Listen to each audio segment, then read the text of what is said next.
All right. This is Derek with FitnessVolt.com. Today I'm joined by a 26-year-old powerlifter who is coming off a fantastic performance in February, and she's been looking better ever since. Let's welcome Kheycie Romero. Kheycie, how are you doing today? I'm good. How are you? Not too bad. Thank you so much for joining us today. So Yeah. tell us a little bit about your background. Where do you come? So about 5 years ago is when I started to get into just lifting in general, more so like bodybuilding. And then so I did that about for a year, did like a bodybuilding contest. And then actually went full on in like powerlifting in about June of 2016. So about 3.5 years of actual powerlifting. That's interesting. What division did you compete in with bodybuilding? I did bikini. Oh, gotcha. Did you enjoy that, or what? It What wasn't made really my thing. I wasn't like a fan of, doing the whole thing on stage. I was more of like, I was more drawn to powerlifting with like the whole performance thing. Gotcha. So the ability to lift the weights is kind of what interested you in powerlifting. Yeah. Just build your body. Yeah. Initially, I just really did the bikini thing as like, just to help me. Cause at that point, at that time, I was just heavier, more like just, like fat. So I wanted to just get to lean out. And so I figured like if I set an actual goal where I needed to lean out, then it would work. It did work. But then like once I got there, I was like, all right, I'm kind of over it. I just want to get stronger. Gotcha. Where do you usually train? Elite Strength and Conditioning. It's in Tampa, Florida. Gotcha. Are they obviously probably still struggling right now with everything that's going on? Yeah, I mean, it's kind of hard like when you can't have your members like actually get to the gym and everything. But I'm sure, I think this is going to be over in probably like a week or two, supposedly. So then that should pick right back up. What do you find yourself doing while you can't go to the gym right now? Either just training with friends if they have home gyms or just doing stuff at home, just with like dumbbells and stuff like that, just whatever I have for I body see. weight stuff. Now, I know the last time you competed was the Hybrid Showdown 2 in February, right? You looked really good there. Do you have anything coming up in the near future or anything? I mean, there is the showdown, which is the really big raw meet. It's supposed to be in September, but I don't know if they're going to end up moving it just because of the whole like shutdown. Right. It's definitely complicated right now. But you do have your eyes set on that show in September. Yeah, I mean, as long as things kind of open up within a couple weeks, then I don't think, having like a month and a half ish off is really going to affect anything. So I'd be fine still doing it. Great. So at that show in February, at that meet, I know you were trying to go for the 573 deadlift, right? And Mhm. you struggled a little bit with that. But I know since then you've been crushing it on your deadlifts in the gym and Yeah. training. I know you hit that 625. That would have been an unofficial world record. hmm What do you plan on aiming for the next time you compete in terms of your deadlift? I mean, at least the world record for like either the 198 or 198 plus class, which is 602 or 607. So I feel like I should be able to get those, especially like that I'm like training my hook grip now. Um, so I would like to be able to get either of those or even go for the all-time world record one, which is the 625. Yeah, or six. It has to be more than 622. So Right. yeah. So like I mean, at the hybrid, I ended up doing mixed grip, which kind of throws me off. It pitches me forward, and since I'm used to training with straps, it's pretty much the same as hook grip. So had I stuck with hook grip for the meet, I could have potentially gotten to the 573, and like who knows, like if it really would have been better than that. I know my mixed grip can make a huge difference. Um, in my deadlift, it can get me to do a lot less just because the positioning is like really different than my straps. Right. That makes a lot of sense. Are you working on any other goals right now? Just leaning out. Yeah, I've gotten a lot heavier over the couple of years, so I'm just kind of like it'll just make me a lot more competitive if I can just get my weight down to like where I should be. So hopefully like I can get to like 190, if I can get 185, and then from there do like water cuts, and then like it'll put me a lot more competitive against everyone else once I can just get that under control. Sure, that definitely makes sense. So let's talk a little bit about your training, because obviously you've been working real hard even with things being a little complicated right now. What's a typical week of training look like for you? Like right now or like without the lockdown? Without the lockdown. Okay. Usually I'll train 6 to 7 days a week. I just like training, so that's the reason I do it like pretty much every day. But typically I'll do like 2 or 3 bench days. I try to only do like 2 deadlift days and then 2 squat days. I like to do variations of each one, like one that's going to be heavier. So if it's squat, like I might do like low bar or high bar, and then the second day will be like front squats, since that's like 60% of what my low bar is. And same thing with deadlift. I might want to do like my conventional, since it's probably like 70-ish% of what my sumo is, just to kind of like give my my body a break between, having such heavy weights. So since my sumo can go up to like 600, my conventional only goes up to like maybe 500. Gotcha. No, right now obviously things are a little bit more complicated, like we all know, right? But how is your training affected now? Are you able to find kind of some sort of routine to, train while in isolation? I know you said you kind of train with friends and things like that. How's it been different for you? It's just more so focused. I mean, like since I've been going heavy so often, it's okay for me, I feel like, to take kind of a break from all the heavy weights anyways. So then I'll just focus more on like mobility and little things that like I might have neglected when I had the opportunity to be going heavy as often as I did. So yeah, improving like mobility, which will work, which will help me, once I actually start going heavy again. Working with lighter weights and just doing more repetition work to focus more on like hypertrophy, just to bring up things that like body parts that weren't as conditioned as they should have been. And then whenever I do get to go heavy, like with friends, then I'll just get back into my rhythm of like what you normally do. Right. Oh, are you finding yourself able to stay consistent enough with that, where you feel like you're getting a good enough workout even though the gyms are closed and you can't really get there? Yeah, I can, that, and I can see like actual growth too from bringing in more volume with the lower weights, kind of doing like bodybuilding kind of focused things. And I think it's going to pay off in the long run, because it's things that should have been done. I think with powerlifting, you definitely still want to be like pretty well conditioned and have like the actual like bases covered. Of course. What about when you're preparing for a contest, when you're getting ready for a meet? How does your training differ as you get closer to time for that? I mean, everyone's different. My programming is very different than like most people do. I know a lot of people like to do like peaking and stuff, but mine's just kind of different. I don't really do peaking. As long as I just make sure my recovery is on point, then I just keep on going up until the meet. Of course, like a week before the meet, the week before the meet is a deload week. So I'm pretty much like not really touching much weight and just focusing on like recovery, just so that whole entire week is pretty much a recovery week. That way, when the meet day comes, my body's pretty much refreshed and ready to like hit whatever needs to be hit. Sure.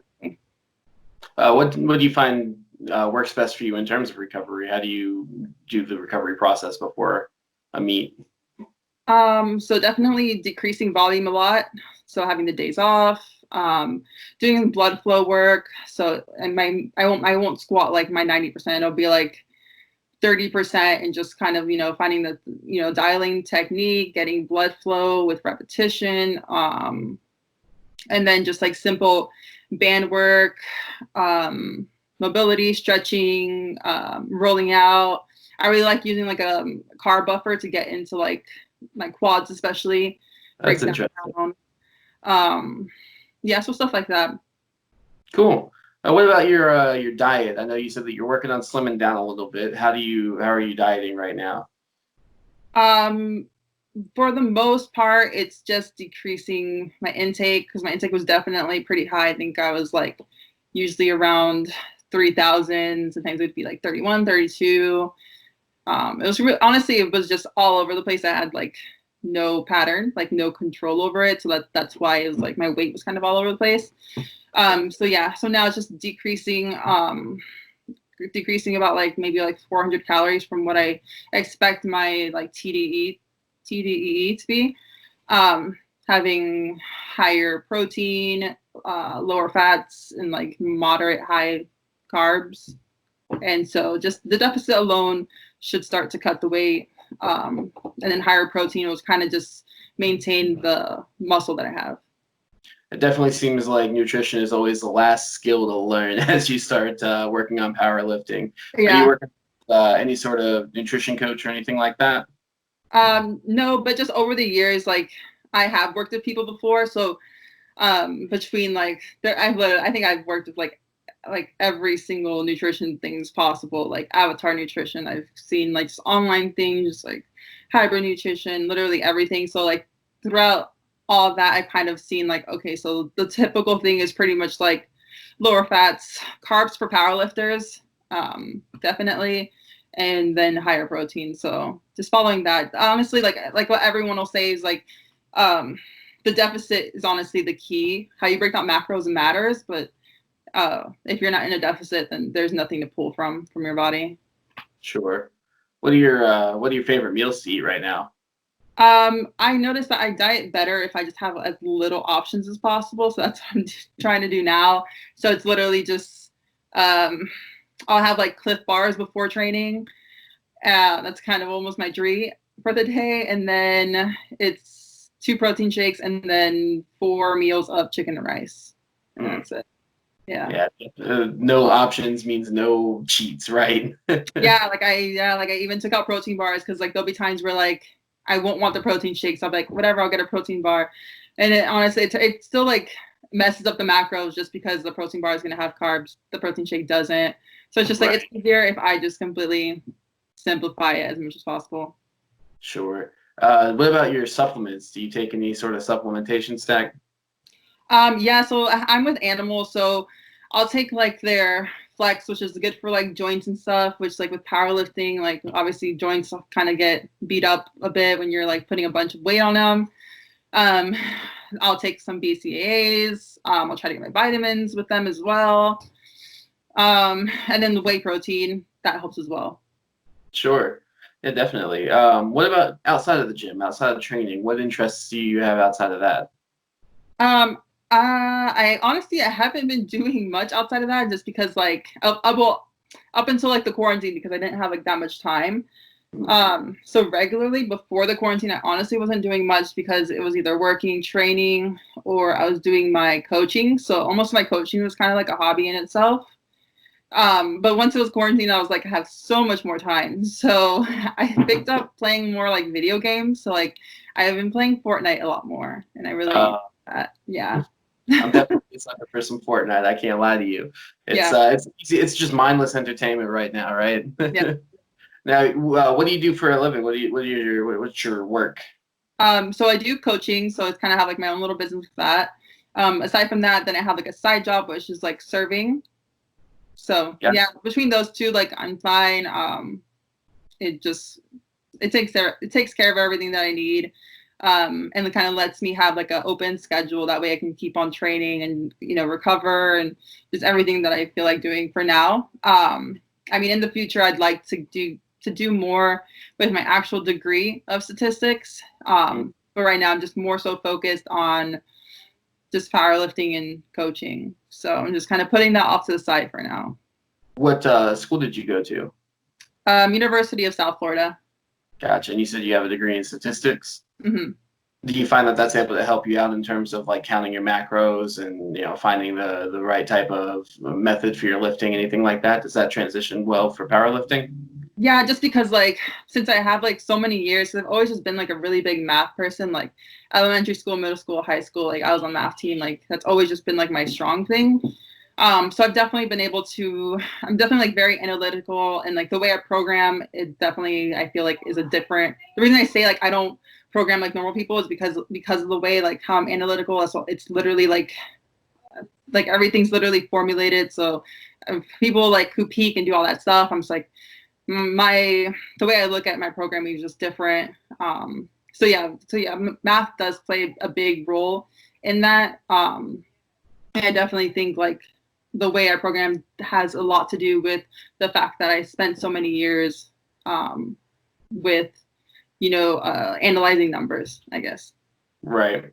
That's really interesting. I wouldn't have thought that statistics would be helpful for powerlifting until until figuring that out with you. Now, obviously, you're 26 years old. You're pretty young. How do you find the ability to stay focused on training and lifting when, I mean, being 26, a lot of other 26-year-olds are out partying or, doing crazy things. How do you manage to stay focused on the gym? I think it's just like once you get into powerlifting, like just kind of becomes its own lifestyle.